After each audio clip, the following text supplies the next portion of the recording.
People always say to me, you and Larry should be friends. You and Larry I get the same are thing. the same guy. Do you? Yeah, I get Because the same thing. For years, we would say, Howard, this is you. But Larry, argue why we shouldn't be friends. I am sure there are reasons. Because we're both deep down despicable people. Right.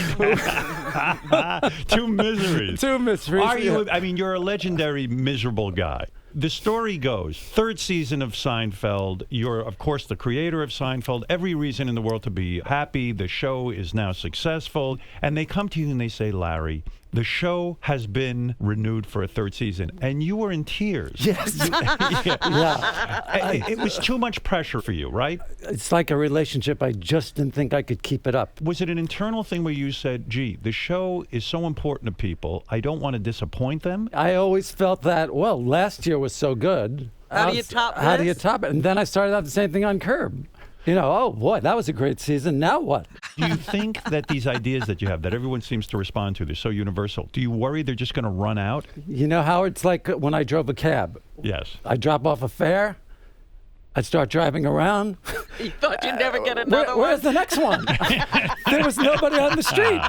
Nobody's And I'd coming. be racing 5 other cabs down 2nd Avenue, and then somebody would raise their arm, and 8 guys would cut me off. Are you enjoying the experience at HBO with Curb Your Enthusiasm? You don't write an actual script, right? You come up with scenarios and you tell everyone to wing it. Exactly. It's just stories, and then we improvise it once we get there. A lot of times we'll be doing scenes, and I won't even know what the scene is until 2 minutes before. Jeff Garland will say to me, what are we doing? I'll go, I don't know. Let's find out.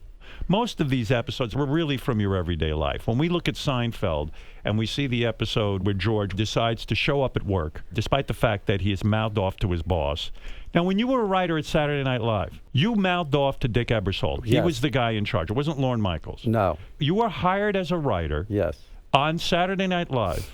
You were very discouraged. It's hard to believe, but none of your scripts were ever chosen.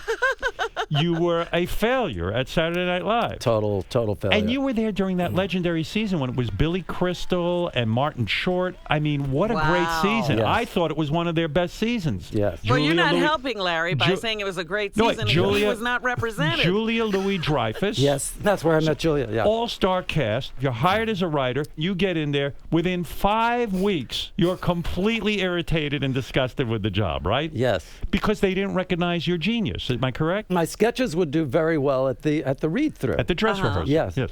And then they would invariably get cut week after week after week. And then one night before the show, another sketch of mine was cut. And at 11:25, 5 minutes before the show was to start, I had enough.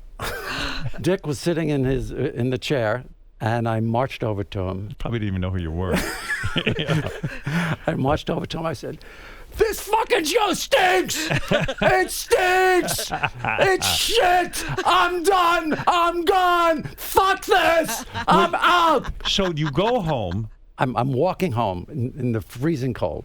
Couldn't get a cab. Walking home, and I'm starting to compute how much money I just cost myself. Right, because you had a year contract. Yeah. The real Kramer, the guy you were living with, Kenny Kramer. My next door neighbor. Right. Yeah. He says, go back on Monday and pretend like it didn't happen. That's exactly what I did. Uh-huh. I walked into the meeting. There's a writers' writers' meeting meeting. every Monday morning. Yeah.